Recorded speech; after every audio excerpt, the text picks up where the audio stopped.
Like, it's so clear that you're not using like a teleprompter. It's written out fucking speech. In this video, I'm gonna teach you. What's up, everybody? This is Sun. Don't forget to like and subscribe. Oh my God, right. Smash that like.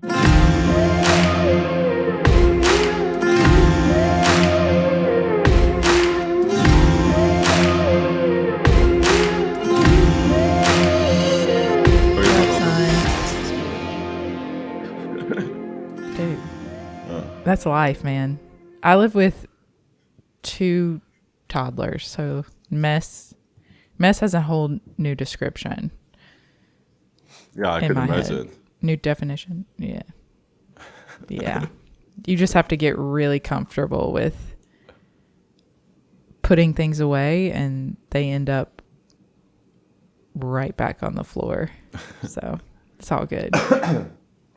Yeah, I mean, I'm like that, so like me being in the house is like having another child in the house. Really? So like it bothers me so bad. Like I am, and thank goodness Michael is a neat freak too. Like, I mean, I'm not obsessive, but I definitely want order to my space.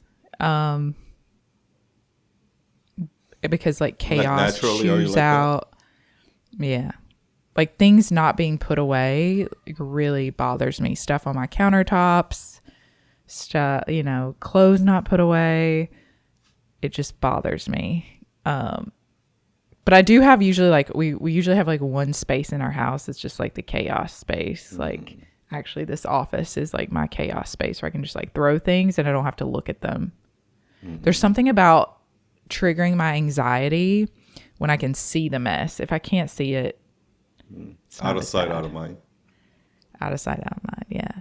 Or like Amazon boxes, like if Amazon packages or packages of any kind start piling up, like let's say we get several packages in a day, I have to open them and like put the stuff away because just like the boxes drives me nuts. I mean, yeah. I mean, I would prefer them to be more orderly, but it doesn't drive me like. But I bet you Michael's not naturally like that. You know what? I don't think he is. I mean, in active addiction, he was cool with a lot of things. That means you're you're more orderly, right? So you're like a conscientious person. Yeah. Michael is like me and Michael probably more like creative type, like less orderly and more creative. Yeah, absolutely. You need both. You need both, yeah. I was watching this one season of Survivor, and on this one, they had one guy. I mean, this one happened to be like men versus women, but that's okay. I love Survivor, so I know which season you're talking about. Okay. Yeah. So in this one, there was one guy who was like the whole time he was trying to make a net so he can catch fish, like a lot of fish at once. But then, so he was like the creative type. But then there was this other guy, alpha guy, who was like more orderly. He's more like military, like he's like a management type, right? Who just like every day he would just use his fishing rod to catch one fish, right? And then every day he just puts in the work and just, and people get to eat because of that. Like, because he catches 1-2 fish every day, people eat from that. While this other guy spent weeks like making the net trying to catch, but he wouldn't catch anything for a long time, right? So towards the whole thing, people started getting annoyed at that guy. It's like, dude, you're not helping out. You're just over there like trying to play with your net and like you're not catching anything. So like that's what the creative guy gets usually in society most of their life. Until I think in the last week or 2 weeks, he caught like 40 at once with the net. Yeah. And then from that point on, they started eating really well every day because of that, right? Right. So that you need both because you need the creative type like me who can see the vision and keep at it, risking failure. But then in the meantime, we still need to eat. So we still need that conscientious, orderly guy to do the daily tasks. So there's still like cash flow coming in while we're building this dream. You know what I mean? Yeah, absolutely. I mean, I think that's such a great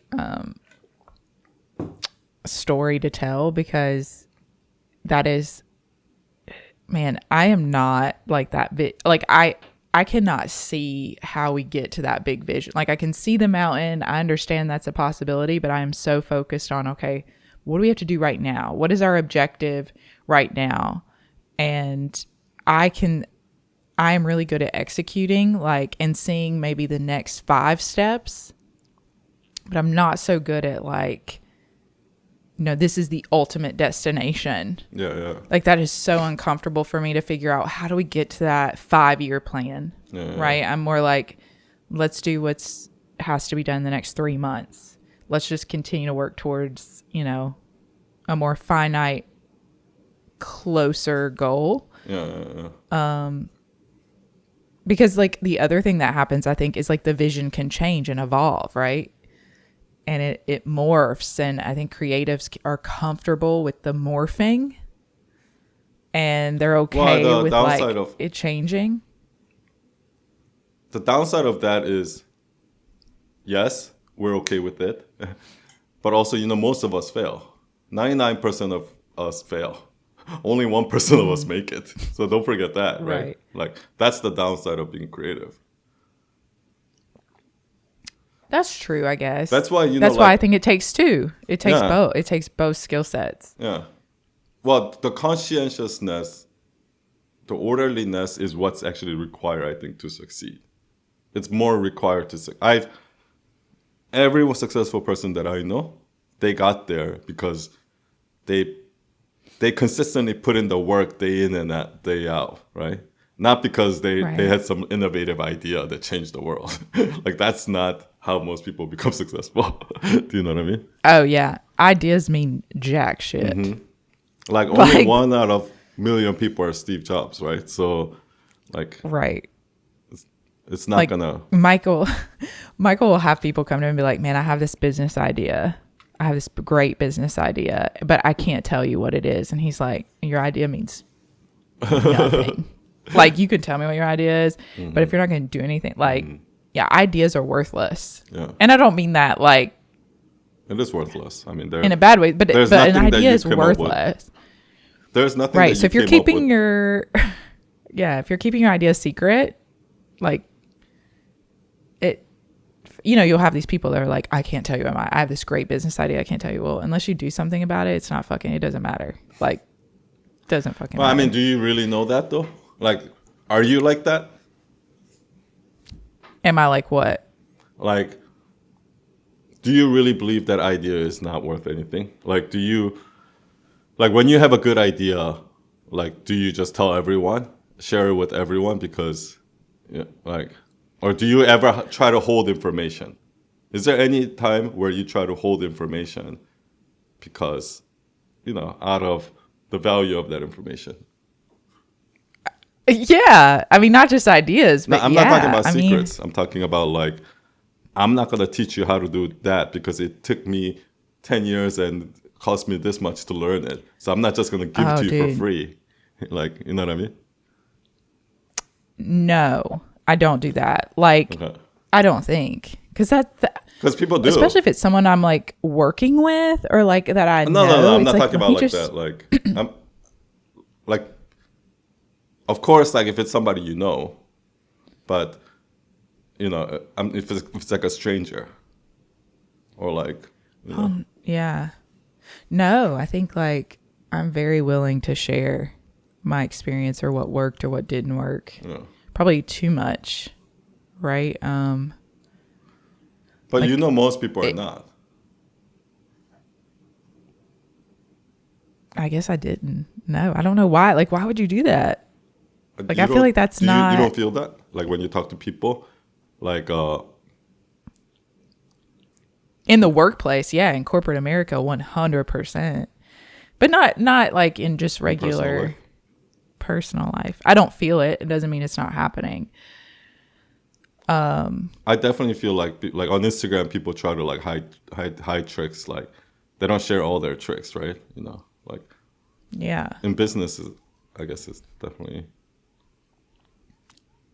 Man, I don't get the point of that. Just like we talked last week, like you can Google anything, you can find out anything. So I don't understand why. So you don't get like you don't get those people that are like, I have this great idea, but I don't want to tell you.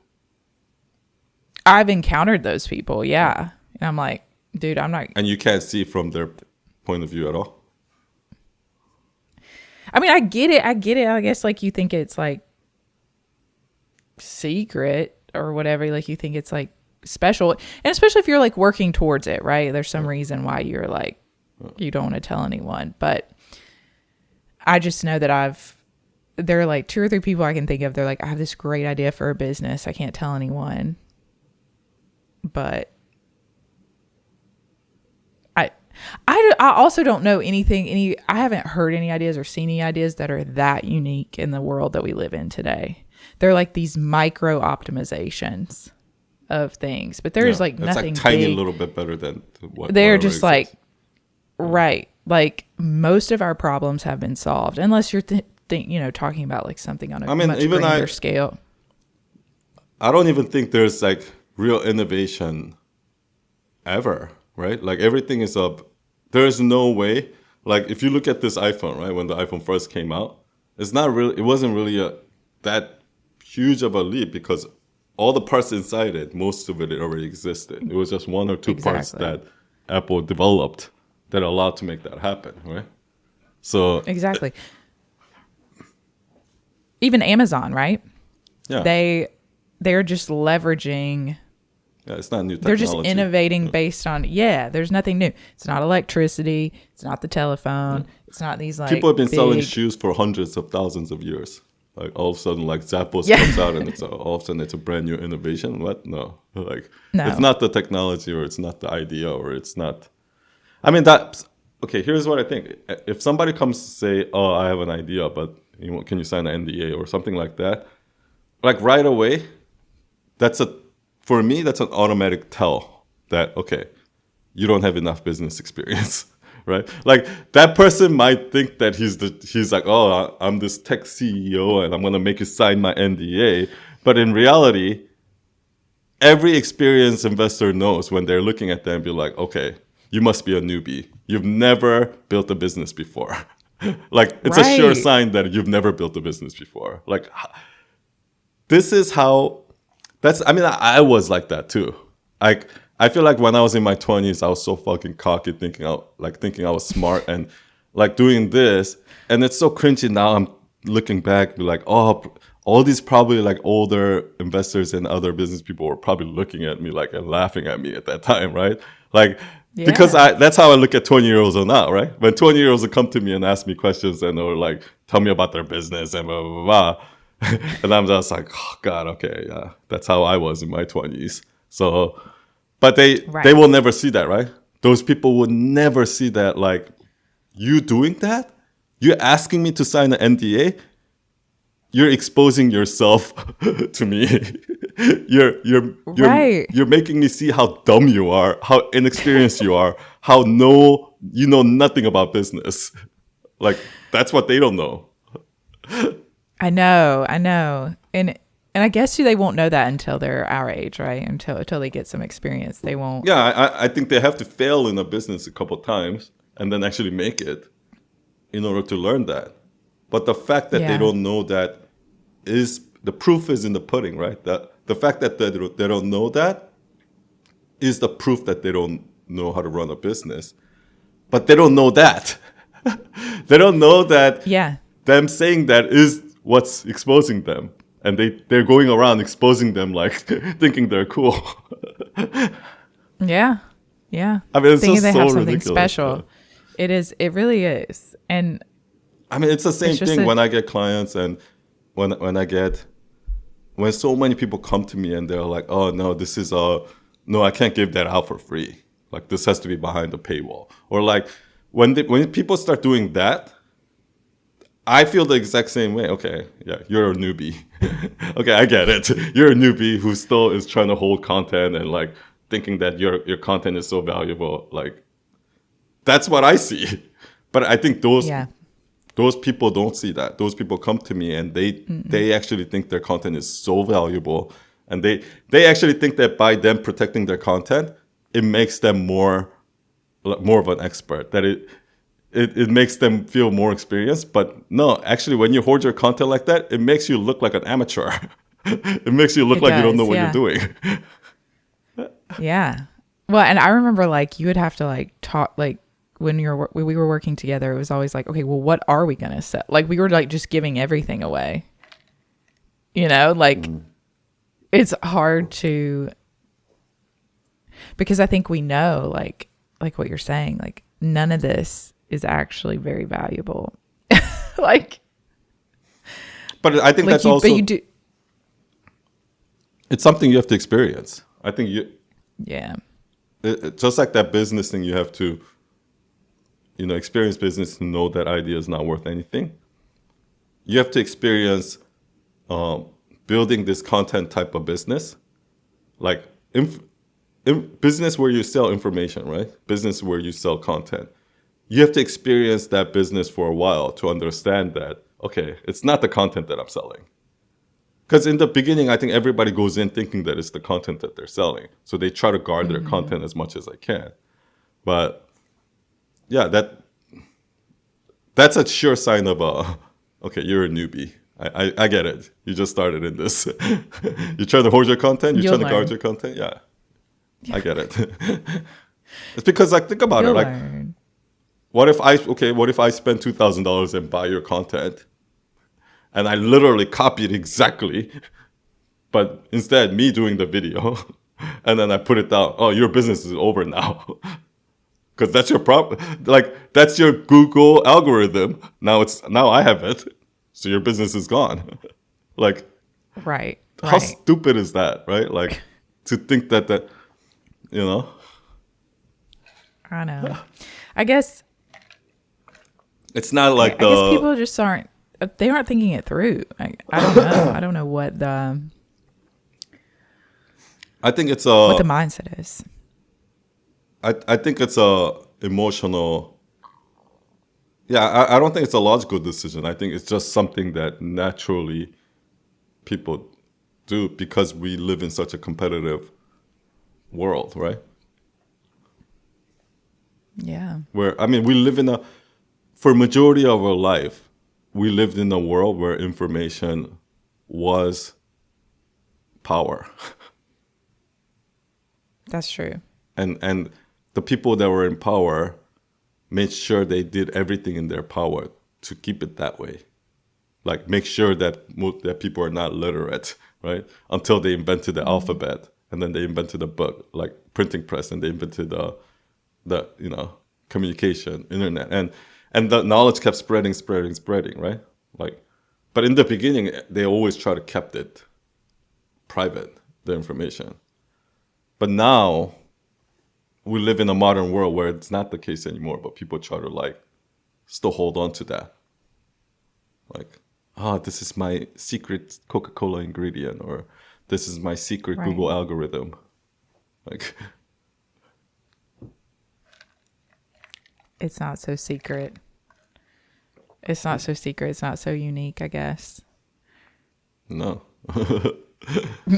No.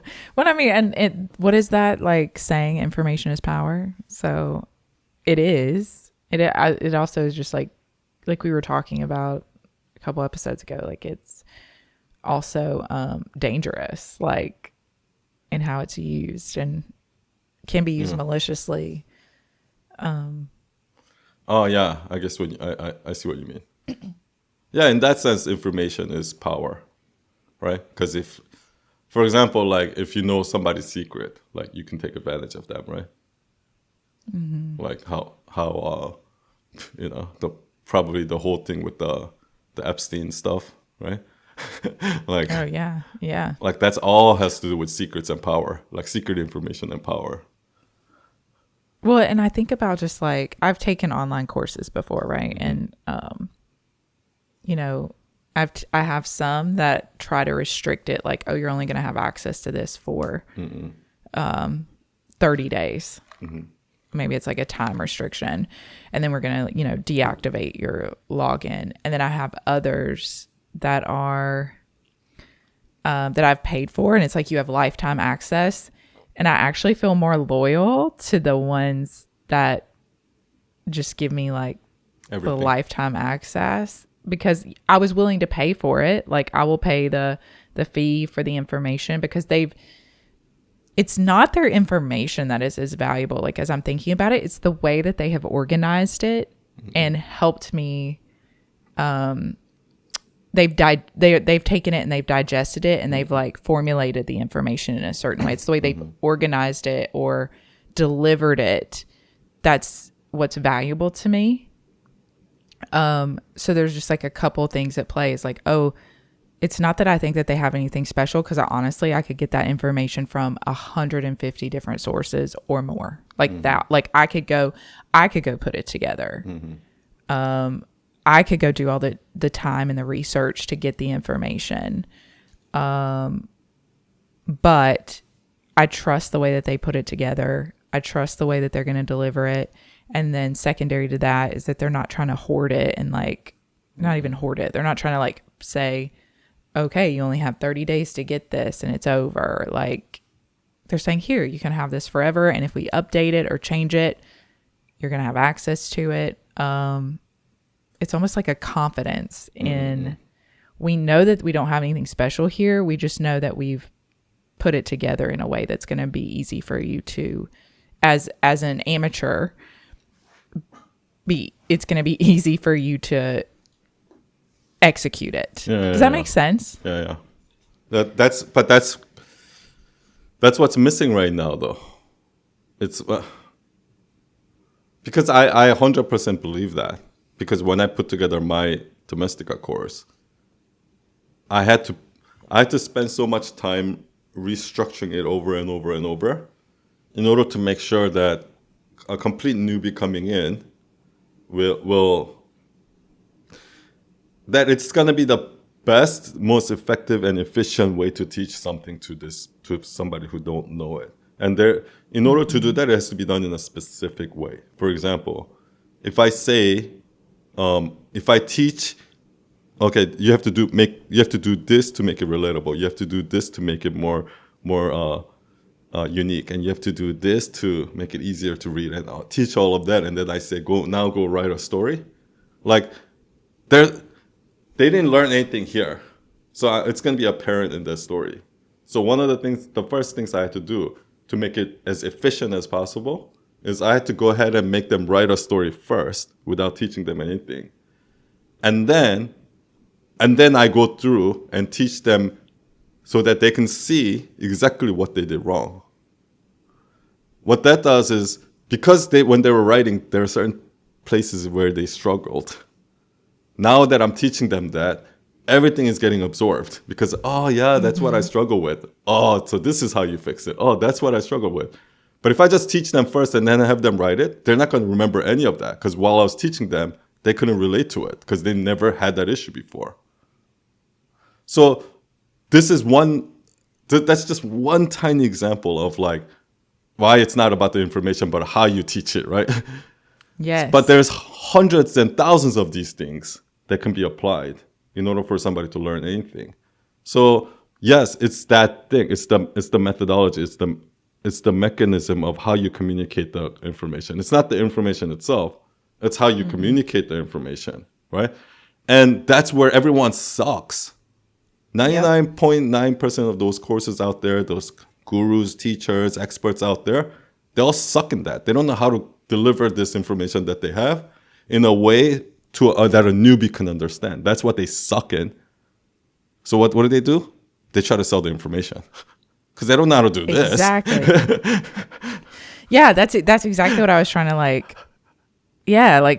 say, is that the information is invaluable. It's how you deliver the information and how you're compiling it. And also knowing that not everyone is going to learn the same way, right? You have people that are going to learn that information differently. Like I'm very good at audio learning, not so good at written. Like, so they're also going to be within that hierarchy. Like, there are going to be different ways that it's delivered too, that are going to be suitable for different people. And Michael just recently hired a teacher. She is certified, teacher trained, adult learning trained, facilitator trained. Does she know Michael's information? No, not the way that Michael does, like the content. But he really sucks at teaching, right? So he's blending her skill set with his so that they can more effectively, because his information is out there for the world, right? 12-step recovery is out there for the world. What he's saying is not unique. And what Michael he needs is a better way to deliver it. Information. No. And he's going to lean on this new person on our team to help him do that component that you're talking about, like put it together in a way that people can more readily implement and take this content. Yeah, because in order to do that, there's experts in it who studies that, right? But like educate, like my sister, for example. My sister, she's a professor of music education, so her students become high school teachers. So she's teaching people how to teach, right? And so there are people, experts, who just like dedicate their entire life to how to learn how to teach, right? Yeah. But I think for Michael, it's different. I think for Michael, it might be, because like inspiration is another thing. So there's information. There's how you package and you deliver that information. That's easy to communicate it, like an effective communicator. And then there's like people that are inspirational, right? Like, and I think that's also a different thing. Yes. Yeah, we are learning that a lot of like, and that's what Michael is. That is what Michael is, and that is so hard for him because you know how he's like so focused on wanting to.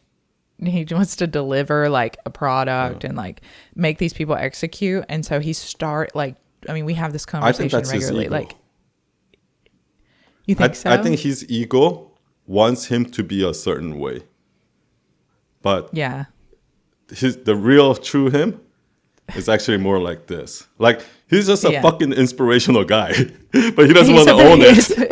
He doesn't want to own that. Yeah. He doesn't. He does not want to own that, and like he wants to be a professor. Like, no, dude, you're Martin Luther King. You're not a professor. Nah, dude, you're Martin Luther King, man. I mean, that's high praise. But but he's starting to get there, like owning. Yeah, because Martin Luther King wasn't like that. He wasn't good in. There were other smart, like reverends, who had much better ideas than Martin Luther King. Had much more structured, like methodologies and stuff like that for the movement. But Martin Luther King was just fucking inspirational as hell. That's why people were drawn to him. You know what I mean? Yeah. And they have this gift that I don't. I mean, like an innate thing, right? It's just how they are. It's innate. And so, yes, Michael is.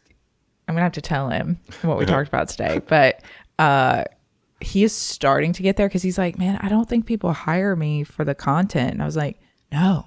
They fucking hire you because you're a drug addict who has this amazing story, right? Like, you have this great story and people love stories, and the way you deliver it, and just there's so much inspiration and hope to get from your story. And that's what people are latching to. That's why 3 million people have watched the TED Talk. It's not because they really care about the three principles. Exactly. Yeah. No, they care about the story and what you've been able to do. And no one is like writing us saying like, dear Michael, can you please tell me how to execute these 3 principles? No, they're saying, hey, I am inspired by your story. That's like that's the overarching voice. And so he is just now like 5. Why do we ignore that, right? Because I do that too, right?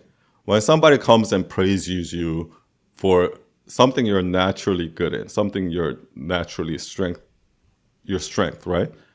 We all tend to do this, like, nah, it's nothing. Like, nah, that's just, you know what I mean? Like, I'm like that. Like, I was like that too for the longest time. And whenever people compliment me on anything, I'll just dismiss it. Because to me, it's no big deal. That's just me. But I want to be more like that. Like, this is who I am, and I'm just fucking awesome at this, and people see that, and they love me for it. But I'm like, no, I want to be this, right? So, but people don't care about me with this, right? So when you're not good at being that, right? Yeah, like you're not good at being that. But that's so that's people what are I gonna want. praise you for that. Yeah, yeah, I know. Yeah. But the truth is, I actually think that when we own this, and we just say, okay, this is who I am, we can actually fall in love with this too. Do you understand what I mean? Yes. But most people don't even try. Like, most people are like us, like, or Michael, like, oh, like, that's not what I want to do, right? Yeah, and so then they start fighting it, which then I think is even more counter productive. And man, Michael and I've talked about this for so I can't even tell you how many conversations we've had about this, where yes, he's wanting it to be something else. He's wanting to be something else instead of just, and he's really working so hard on like accepting what it is. Because there is so much power. Yeah, accepting like who he is, what he's doing. I wonder where that comes from. Like, why has he built this identity of, I want to be this person who is able to like create this methodology, and it's this methodology and information and framework is what I want to be known for, or it's I want this to be my legacy, like creating this framework or the actual, rather than like just him as a person, right? Just inspire as a person. It has to be this thing, this doctrine, or this like, where did that come from? Why do you think he feels that he puts more importance in than himself? So I don't know exactly why. And actually, Michael, I don't want to make any assumptions here, sir. So if you're listening, I'm just speaking on what I know. But yes, if you could just drop me a line at some point. But I think it based on my conversations with him and based on my experience with him, is that I think it's because he does not value those type of inspirational people in his life. Yeah. So if someone gets up and gives an inspirational talk, he's like, okay, well, how do I fucking do this? Like, I need the plan. I need to know. I need some evidence. I need this. I need that. He is not like, that is or what the ones he values. That he hears. The ones he are inspired by, I think is way, it's like, because it's like Thich Nhat Hanh, right? Or like the Dalai Lama. Like, it's like way out of his reach, right? In terms of like, for him to be like right. So that's why. Because he's not like, get up and talk I'm sure he's not like inspired by like Tony Robbins or anything like that, right? So, no, because or even Brene. Like he respects and loves Brene, but he thinks what's missing from her is how you actually do all the things, right? How do you actually be authentic? How do you do all that? But that's what I mean. That I feel like what happened is him trying to make sure that, like him trying to avoid ego, like created this ego of being like, okay, like my ego is saying that I shouldn't have ego. So now he's went far the other direction. We're like, I need to make sure that it's not about me. I need to make sure that it's not about the person and that it's about the thing. But that actually comes out of ego too. Yeah. Oh yeah, absolutely. Absolutely. Like, trying to like, your ego is telling you that you have to drop your ego. That's like a whole mind fuck right there. Like, but yeah, like, he's just trying to be something. He doesn't want to be what he loathes, really. And like, he doesn't really love like these people that are inspirational and that don't give you, something that you can execute and don't have the doctrine and don't have the methodology and like the step-by-steps and the evidence. But I don't, and I've talked to him about, no one hires him for any of that. That's just like bonus. right? They hire him for him delivering the message, him being the inspiring their team, right? Even if it's, I think one of the things that kills him is like, oh, I go give this talk. They all are pumped up, but then they don't actually do the work. Like that keeps him up at night. And I'm like, dude. Oh my gosh. Like, so, you know, a lot of the things that like these gurus have to do is like, I'm not talking about like, you know, Tony Robbins type. Like I'm talking about like Thich Nhat Hanh and like the actual gurus like in India. Real gurus. Yeah. So they have to detach themselves from the teaching. So they have to like teach and then make sure at the end, they have to detach and make, okay, from now on, whether you do the work or not, it's not, I've done my part. Yeah. The rest is up to you, right? Like that, you kind of almost need that in order to be a great teacher. You know what I mean? Oh, yeah. And I try to tell him, like, let's compare it to when you have a sponsee, right? Like when he has a sponsee or has people that he like working with, there's like this detachment in terms of like, well, I've given the guidance, I've done this, I've done that, and it's up to them to do the work. I wish he could channel some of that into the professional teachings. I also think that like it's kind of for me it's a little bit frustrating to watch because it's almost like this potential that's just waiting there. Yeah. And there it's just like you know, it's like when you go to a rodeo and that bull is like about to like, and then you have to open the door and it'll just come out, right?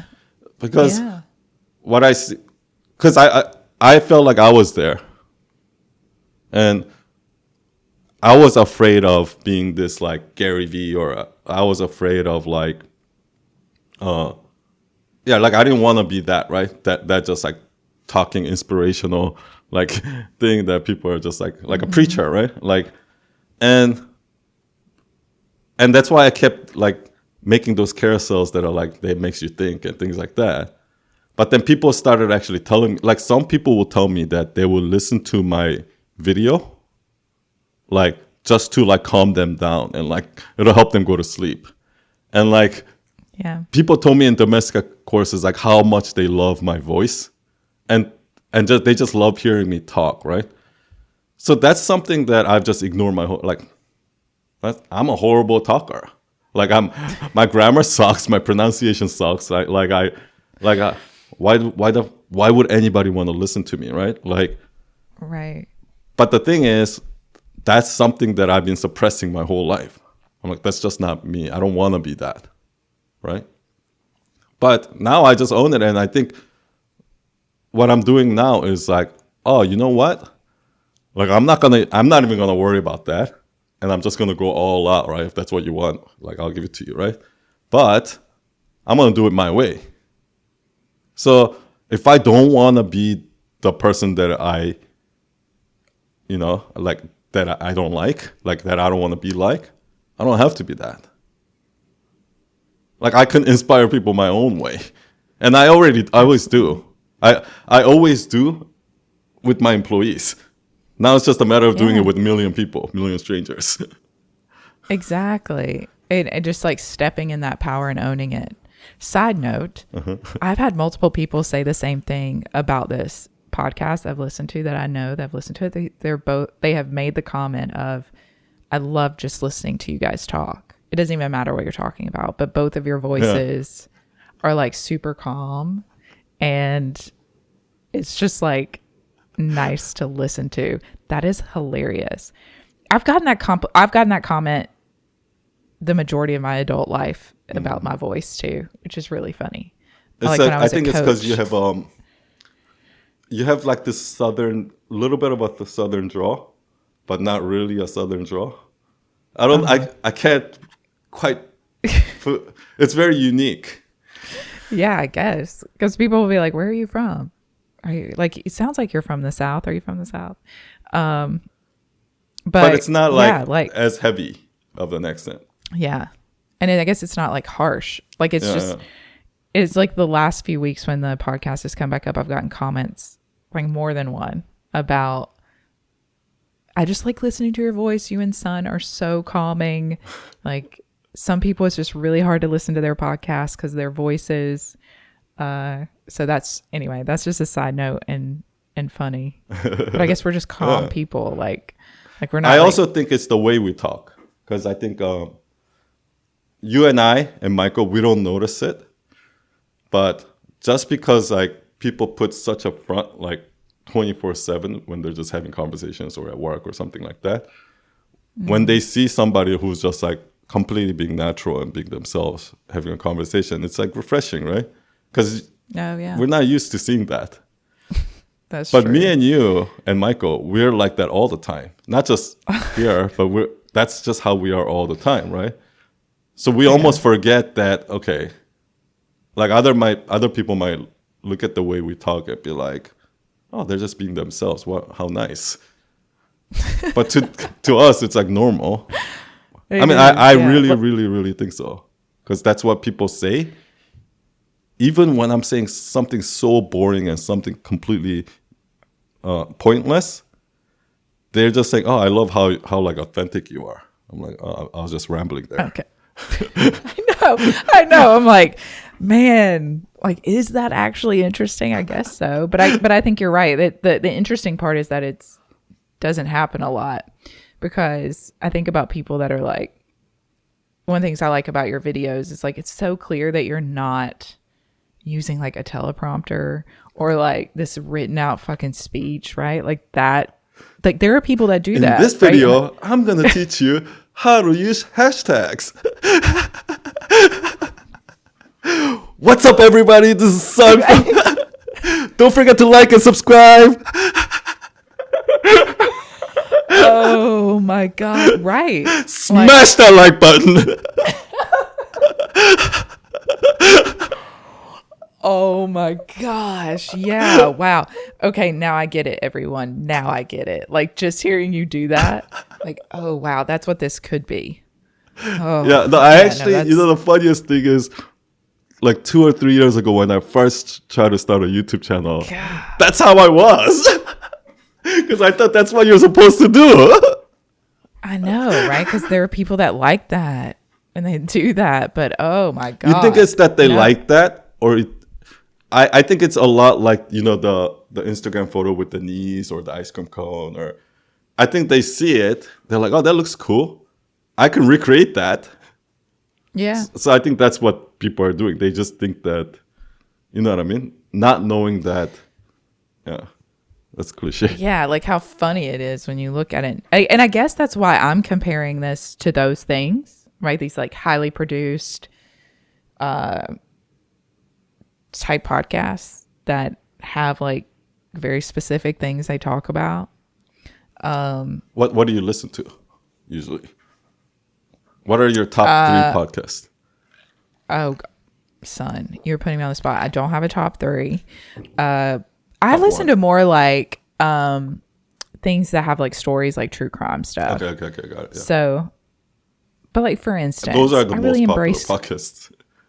Yeah, like I like the ones with stories versus there are some that I listen to, like there's a Housewives one, trash TV one that I like to listen to, but it's a highly produced, much more conversational type podcast, but not one that I would listen to all the time, because like a podcast like what we do is not one that I would listen to all the time. Mm-hmm. So I think that's one that I'm like, oh, like why are you listening to it, right? Got it. But let's go back to like Michael, the inspiration thing, what we want to be, what we are. Like, I think there's this part of me that's like fighting this idea that people would want to listen to this instead of just like leaning into it, do it, our 52 episode commitment, and just like go with it. Yeah. Like there's something in me that's like, I don't care if people don't listen to it. I don't want to do it. Like, I'm still going to do it. Yeah, I guess it doesn't. I mean, I don't even know how many people listen to it. I know we have access to that, but like, yeah, I guess I also realized that sometimes, like a lot of times, I create products that I wouldn't necessarily buy myself. And that's okay. Yeah. I realize that that's okay. Because not everybody's like me. They aren't. Man, it'd be awesome if there were a lot more sons. I really don't know anyone like you, son. I don't know anyone like you. I think that's Yeah, what hey. makes every one of us so special. Like, Yeah. yeah, I don't know what I was gonna say. Well, I mean, we when we are being our true selves, there really isn't anyone like us. Like, yeah, of course we share similarities, but it's when we're trying to be the don't forget to hit subscribe and try to be that what already exists instead of just being what we are and embracing what we are and loving what we are, and also knowing that what we are is going to evolve. Mm-hmm. And that's okay. And that's good. And sometimes it's evolution in ways that maybe we don't want it to be, or like things can change. Like we can change but we have to like just be in what we are. Does that make sense? Yeah. We can change, but we can't force that change. Meaning, I want to be like that. Like, we just have to be us, and then that'll lead us to changing. But we can't decide who we want to be. Like, yeah. Do you know what I mean? Yeah. Exactly. Like, there's going to be like a version of me that's better than me, but how that's going to manifest itself, I have no idea. Right. And it's instead of these trying to make the big leaps, right? Mm-hmm. Like you have to make just like micro improvements, and like turning a boat or like a huge ship, I guess. Like, yeah, I've heard people talk about that. Like you just try to turn it incrementally, and eventually That's you're true. going to like turn around, right? We don't see it right away. We don't see the result right away. Yeah. It's not moving. It's not, yeah, like the cruise ship doesn't just like whip it around, right? It's making these incremental adjustments to get to turn.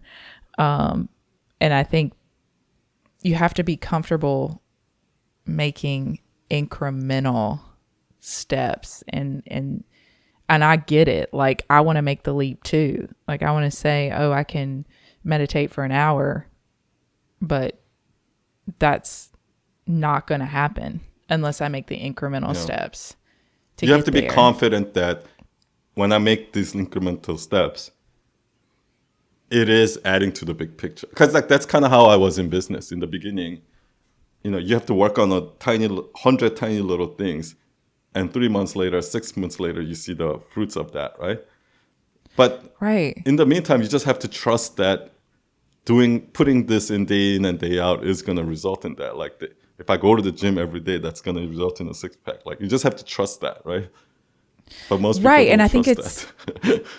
There's that, and it's like we are so focused on. There's actually a trainer, Jess Sims, who has these great little tidbits that she pulls into her training, and she said, "We are so focused on the outcome. We're so focused on the outcome that we aren't like all of our goals are very outcome driven. But how can we start setting goals that are process driven?"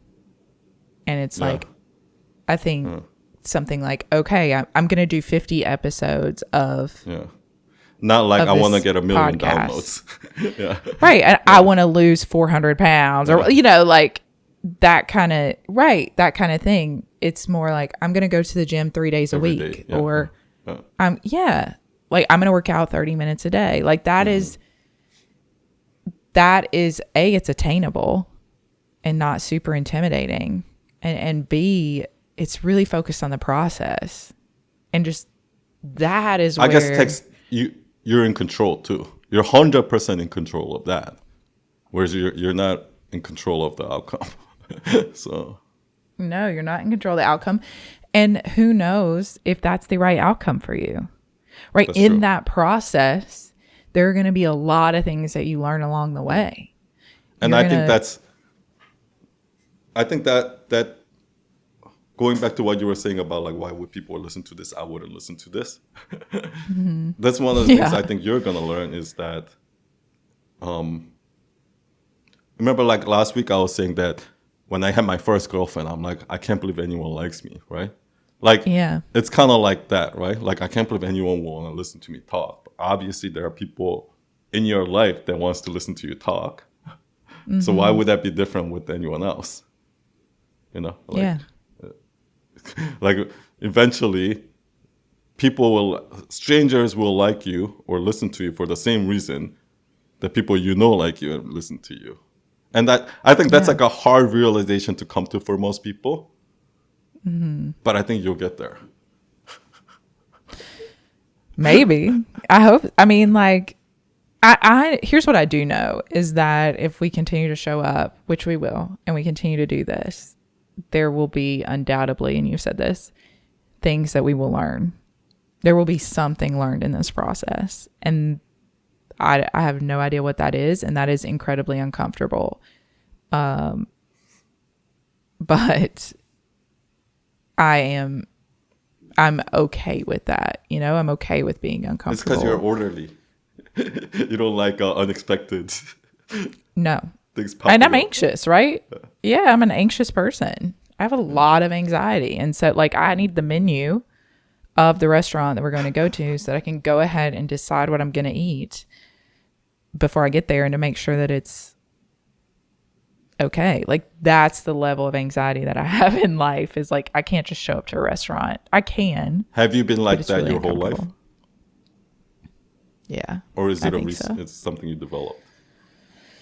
No, I think it's gotten, you know, now that we have access to more information, things like the menus that you can download, things like that, like that actually like triggers it, right? That actually Oh, so that makes it worse. enables it. Yeah. Yeah. Because if that is not an option, That's true. right? Going to a restaurant, and I'm just using this as an example, but like, you would just say fuck it. if going right, and you just go, right?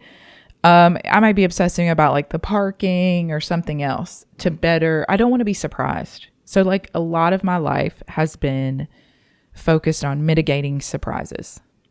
I don't want to be surprised. So I need to get as much information as possible. I mean, most people are like that, but it sounds like you're a little bit more than most people. Yeah, I think I'm a little bit more like I'm pretty obsessive about it. Like, wait, I need to see the menu before we can go in. Like, I will make. I want to talk about this next week because I think what you're saying right now is actually something that most people struggle with.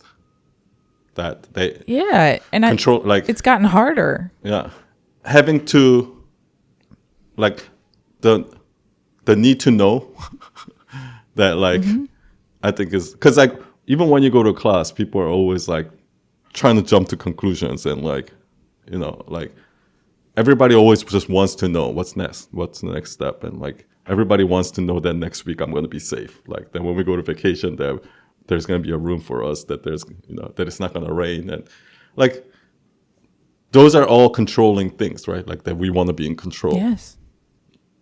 100%. Yeah. Like I avoid difficult conversations because I can't predict control it how they are going to respond, right?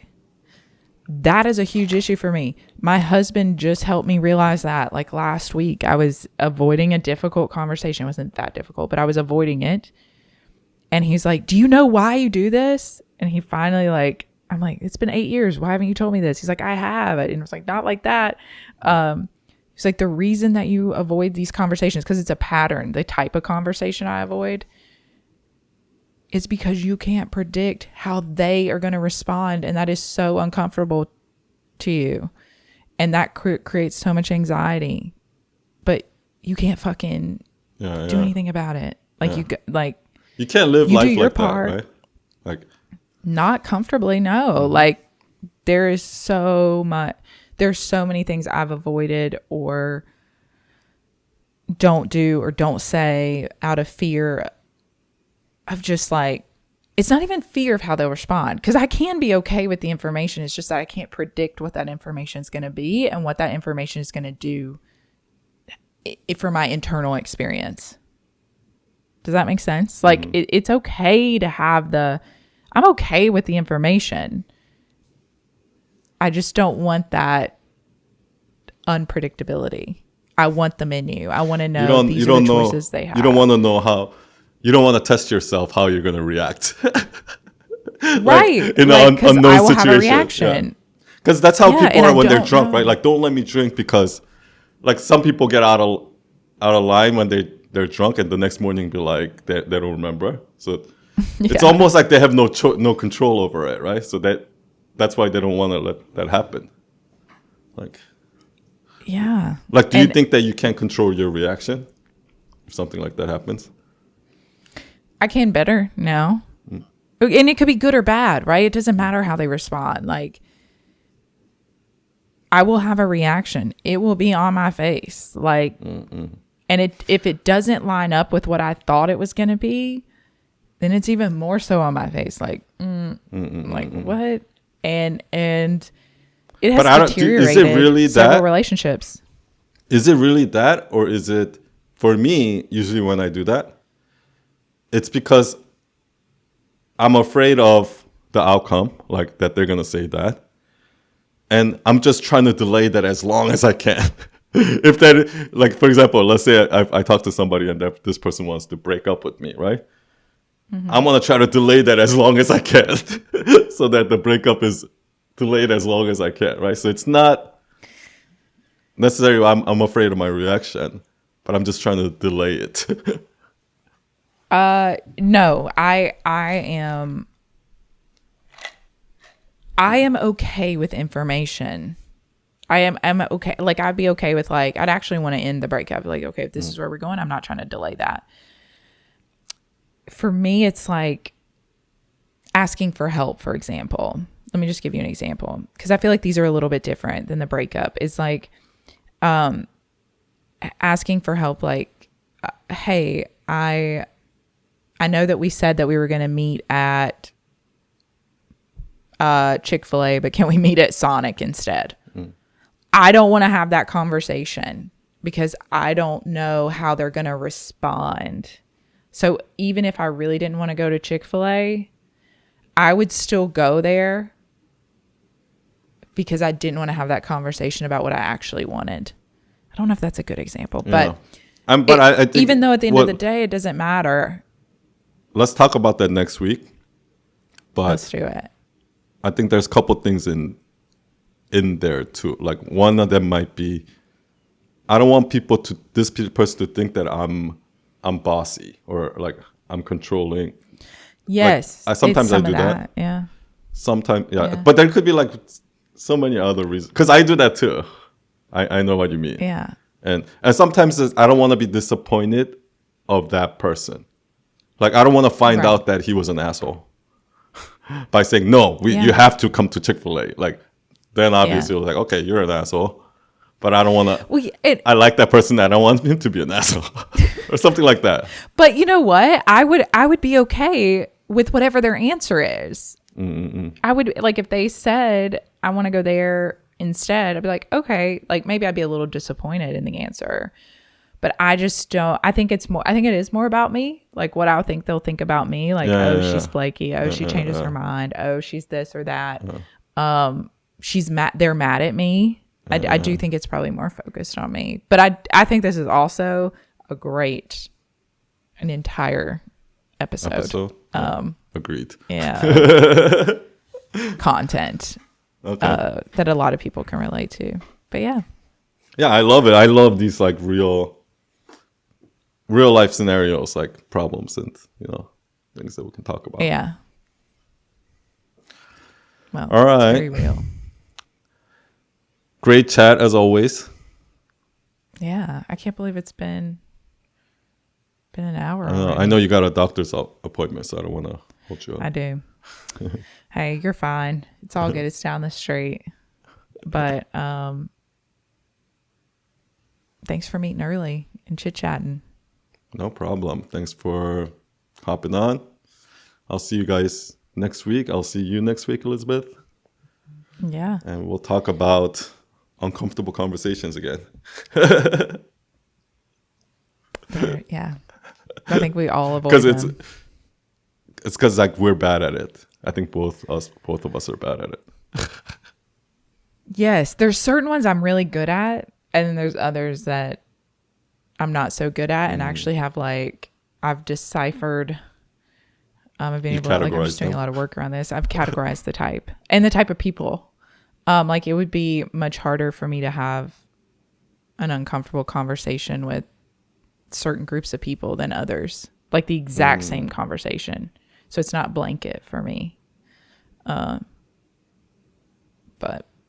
oh yeah, let's definitely get into that. I want to know. All right, cool. Thank you, son, as always. Thank you, Elizabeth. Thanks everyone listening. See you next week. Thanks. Bye. Bye.